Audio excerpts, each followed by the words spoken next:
ዘውእቱ እብን ዘርእየ ዳንኤል ነቢይ ዘተበትከት እምደብር ነዋ። የሰው እጅ ሳይፈነቅለው ከረጅም ተራራ ሲወርድ ዳንኤል ያየው ደንጊያ። ዘውእቱ ቃል ዘወፃ ማበአብ ሊቅ ከሆነ ሳይተረጉመው አይሄድምና ይሄውም እብን ያልኩት ቅድመ ዓለም ያለ ተድህሮ ያለ ተፈልጦ ከአብ አካል ዘእም አካል ባህሪ ዘእም ባህሪ የተወለደ ተቀዳሚ ተከታይ የሌለው የአብ አካላዊ ቃል ነው። ዳንኤል ያየው ደንጊያ መጻ ወተሰባም ድንግል ዘንበለ ዘራብእሲ ድረ ዓለም ቅድስት ድንግል ከምትሆን ከመቤታችን ከስጋዋ ስጋ ከነብሷ ነብስ ነስቶ ያለ ዘራብእሲ ሰው የሆነ ዳንኤል ያየው ደንጊያ። ወአዳነነ ተወልዶም አዳነን እብን ያለውን ቃል እምደብር ያለውን እምድንግል ዘንበለ እድ ያለውን ዘንበለ ዘራብእሲ ብሎ አመጣው። ይህስ እንደምንድን ነው ቢሉ ናቡከደነጾር የሚባል ገናና ንጉሥ ነበረ። ከገናንነቱ የተነሳ ይህንን ዓለም እንደ ሰም አቅልጦ እንደ ገል ቀጥቅጦ የገዛ ነው። ከዕለታት አንድ ቀን በልቶ ጠጥቶ ተኝቶ ተነስቶ ነጠላ ጫማ አድርጎ ከሰገነት ወደ ሰገነት ሲመላለስ የከተማውን ስፋት የሰራዊቱን በልቶ ጠጥቶ ነጠላ ጫማ አድርጎ ከሰገነት ወደ ሰገነት ሲመላለስ የከተማውን ስፋት የሰራዊቱን ብዛት አይቶ የሴት ወይዘሮ የወንድ መኳንን ሲወጡ ሲገቡ ሲወድቁ ሲነሱ ሲፈቱ ሲታጠቁ አይቶ እኔ ይህንን ዓለም እንደ ሰም አቅልጬ እንደ ገል ቀጥቅጬ ገዛሁት። ከኔ በኋላ የሚነሳው ንጉሥ ብርቱ ይሆን ደካማ ባውቅ በወደድኩ ብሎ ተመኘ። መንፈስ ቅዱስም የተመኙትን መግለጥ ልማዱ ነውና በዕዳ የገለጠለት ርሱ ዘወርቅ አንገቱ ደረቱ የብር ወገቡ የብር ጭንና ጭኑ የብረት አንድ እግሩ የሸክላ አንድ እግሩ የብረት ምስል ከፊቱ ቁሞ እሱን ሲመለከት የሰው እጅ ሳይፈነቅለው ከረጅም ተራራ ድንጋይ ወርዶ ቀጥቅጦት በዓለሙ ሲመላ ተመልሶ ተራራ ሲያህል ያንን ንፋስ ጠራርጎ ሲያጠፋው አይቷል። ህልሙ ግሩም ነውና ቢነቃ ደንግጦ ቢነቃ ንባቡ ትርጓሜው ጠፋው። ከሚበላው አብልቶ ከሚጠጣው አጠጥቶ የሚያኖራቸው ህልም ፈቺዎች መተርጉመ ህልም ነበሩ። እነሱን አስጠርቶ ህልም አይቼ ንባቡም ትርጓሜውም ጠፍቶኝ ተርጉሙልኝ ብዬ አላቸው። ንጉሥ ሻመት ንገስ፣ አንተ ከፈርዖን ታንሳለህ፣ እኛስ ከዮሴፍ እንበልጣለን? እሱ ንባቡን ነገረው ተረጎመለት፣ አንተም ንባቡን ንገረንና እንተርጉምልህ አሉት። ያውም ባይሆን ቢጠፋኝ ነው እንጂ አላቸው። እንኪያውስ ቀን ስጠንና እንተርጉምልህ አሉት። ወትፈጥሩ ካልአ ነገር፣ በሌላ ቀን ሌላ ነገር ፈጥራችሁ ልትነግሩኝ ይሆን? አይሆንም። አሁን በልቡናዬ ይወጣል ይወርዳል ትዝ ብሎኝ ሳለ አሁንኑ ንገሩኝ አላቸው። ይህስ ከሰው ለተለዩ እንጂ ለእኛስ አይቻለንም አሉት። ከሰው ለተለዩ ለስላሴ ለመላእክት ለሰለስቱ ደቂቅ ሲያሰኛቸው ነው። የስላሴ ሲሆን የሰለስቱ ደቂቅ ከሰው መለየት እንደምንድን ነው ቢሉ በጾም በጸሎት በትርምት ኗሪዎች ናቸውና ንጉሥ እንዳሻህ ነውና እንኪያውስ ከምበላው አብልቼ ከምጠጣው አጠጥቼ የማኖራችሁ ፈረስ አይደላችሁ አልጋልባችሁ፣ በቅሎ አይደላችሁ አላሰግራችሁ፣ ጋሻ አይደላችሁ አልመክታችሁ፣ ጦር አይደላችሁ አልወረውራችሁ፣ ምን ታደርጉልኛላችሁ? ህልሜን ካልፈታችሁልኝ የፈለግኩትን ሀሳብ በልቡና የሚወጣውን ሁሉን ካላወቃችሁ ምን ታደርጉልኛላችሁ? ንሳ ፍጃቸው ብሎ አዘዘ። ወወጻሪ ወቅሰያፊ ይለዋል። ሊገላቸው ወደ መካነ መቅታሉ ይዟቸው ሲሄድ ያን ጊዜ ዳንኤል ቁጥሩ ከጠበብተ ባቢሎን ነው አልነበረምና ሲሄድ በጎዳና አገኘው። በይነምንት ወፃ እጹብ ትእዛዝ ማህበ ንጉሥ፣ ዛሬ ከቤተ መንግሥት ቁርጥ ትእዛዝ የታዘዘ ምን ስራ ተሰርቶ ነው አለው። ንጉሥ ምን ስራ ተሰርቶ ነው አለው። ንጉሥ ህልም አይቶ ንባቡም ትርጓሜውም ጠፍቶት ንገሩኝ ቢላቸው የሚነግረው አጥቶ ቅጣቸው ብሎኝ ልቀጣቸው እሄዳለሁ አለው። ይህስ በእሱ ብቻ የሚቀር አይመስለኝም። ተዋቸው፣ ቀን ስጠኝና እኔ እነግረዋለሁ አለው። ሄዶ ነገረው። ፈቃደ እግዚአብሔር ያለበት ነውና ለነሱ እምቢ ያላቸውን ለእርሱ 3 ቀን ሰጥቶታል። ወዲያው ለሰለስቱ ደቂቅ መልእክት ይልካል። ዳሩ ሲፈታ መካከሉ ዳር ይሆናል እንዲሉ። ነገር ግን ይህ ነገር ለእኛ የሚቀር አይደለምና ወደ እግዚአብሔር አመልክቱ ብሎ ላከ።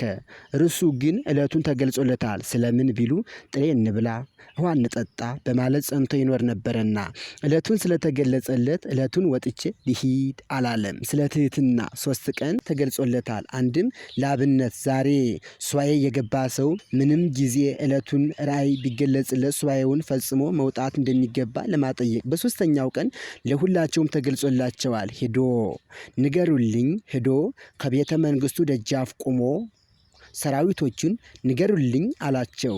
ነገሩለት። ግባ በሉት አለ። ገባ። አንተኑ ብልጣሶር ዘትክል አይደወተ ህልሜ ወትርጓሜሁ ህልሜን ንባቡን ከነትርጓሜው የምትነግረኝ አንተ ነህ አለው። ሕፃን ነውና ንቆት ነው። እሱም ንጉሥ ህልምን እንጂ የሚተረጉም እግዚአብሔር የገለጠለት ነው ብሎ ሃይማኖቱን ይሰብካል። ከዚህ አስቀድሞ ናቡከደነጾር እግዚአብሔር የሚባል አያውቅም ነበርና እስኪ ንገረኝ አለው።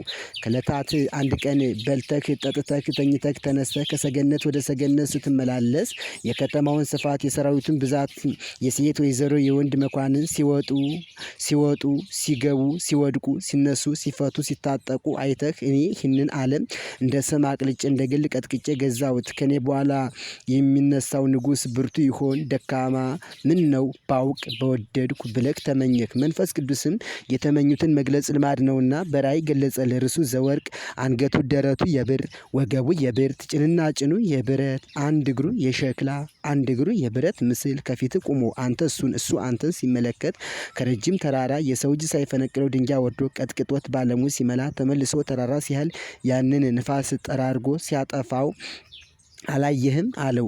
እሙን ውእቱ ህልሙ ወትርጓሜሁ ህልሙ እውነት ነው እስኪ ተርጉምልኝ አለው። ርሱ ዘወርቅ የተባልክ አንተ ነህ። ወርቅ መክበበ ነዋያት ነው። አንተም ንጉሠ ነገሥት ነህና። አንገቱ ደረቱ የብር የተባለ ዳሪዎስ ነው። የብር ማዕርጉ ከወርቅ ቀጥሎ ነው። ከወርቅ ቀጥሎ እንደሆነ ካንተም ቀጥሎ የሚነግሰው እርሱ ነውና። ወገቡ የብርት የተባለ ቂሮስ ነው። የብርት ማዕርጉ ከብር ቀጥሎ እንደሆነ ከእርሱም ቀጥሎ የሚነግስ እሱ ነውና። ጭንና ጭኑ የብረት የተባለ እስክንድር ነው። የብረት ማዕርጉ ከብር ቀጥሎ እንደሆነ ከእሱም ቀጥሎ የሚነግስ እሱ ነውና። አንድም ብረት ኃያል ነው። እስክንድርም ኃያል ንጉሥ ነውና። አንድም ብረት 7ቱን ማዕድናት አንድ ያደርጋል። እስክንድርም 4ቱ ማዕዝነ ዓለም አንድ አድርጎ ይይዛልና። አንድ እግሩ የሸክላ አንድ እግሩ የብረት ምስል የተባሉ ሁለቱ ኃያላን ልጆቹ ሁለቱ ድኩማን ልጆቹ ናቸው። ልጅስ የለውም ፈላስፋ ነው ብሎ ሁለቱ ድኩማን ባሪዎቹ ሁለቱ ኃያላን ባሮቹ ናቸው። ድኩማኑ ሰልፎስ ድማትሪያኖስ ሲሆኑ ኃያላኑ በጥልሞስ አንጢያኮስ ናቸው። ምስል ከፊትህ ቆሞ አንተ እሱ አንተን ሲመለከት ማየትህ አንተ እኔን ትመስላለህ እኔ አንተን እመስላለሁ ሲልህ ነው። የሰው እጅ ሳይፈነቅለው ከረጅም ተራራ ድንጋይ ወርዶ ቀጥቅጦት ባለሙ ሲመላ ተመልሶ ተራራ ሲያህል ያንን ንፋስ ጠራርጎ ሲያጠፋው ማየትህ በኋላ ዘመን የአብ አካላዊ ቃል ሰው ሆኖ ይህን ሁሉ ቀጥቅጦ የማጥፋቱ ምሳሌ ነው። ደገኛ ነገር ገልጾልሃል። ነፋስ የስልጣን እግዚአብሔር ነው ብሎ ተርጉሞለታል። ይሄስ አይደለም ወይመጽእ አምላክ ወልደ አምላክ በመዋዕሊሆሙ እንዲል የጌታ ልደቱ በመንግስተ ሮም ነው ብሎ ያወርዱታል። ርሱ ዘወርቅ የተባለ መንግስተ ባቢሎን ነው። አንገቱ ደረቱ የብር የተባለ መንግስተ ሜዶን ነው። ደረቱ የብር የተባለ መንግስተ ጽርህ ነው።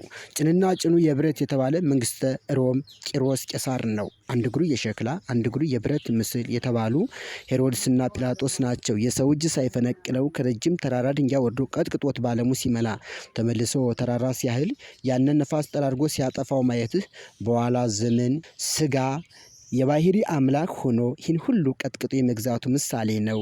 ደገኛ ነገር ገልጾላል። ነፋስ የመንፈስ ቅዱስ ምሳሌ ነው ብሎ ተርጉሞለታል።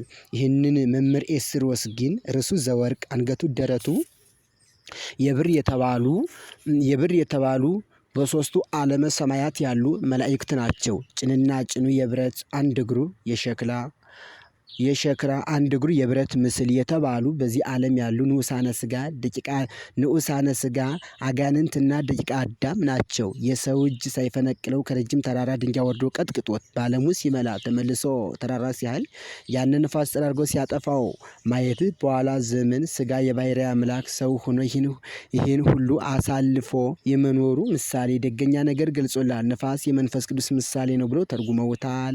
ሰአሊ ለነ ቅድስ ነቢዩ ዳንኤል በአምሳለ እብን ካየው ልጅ ጽንዕት በድንግልና ስርጉት በቅድስና እመቤታችን ጸጋውን ክብሩን እንዳይነሳ ለምኝልን።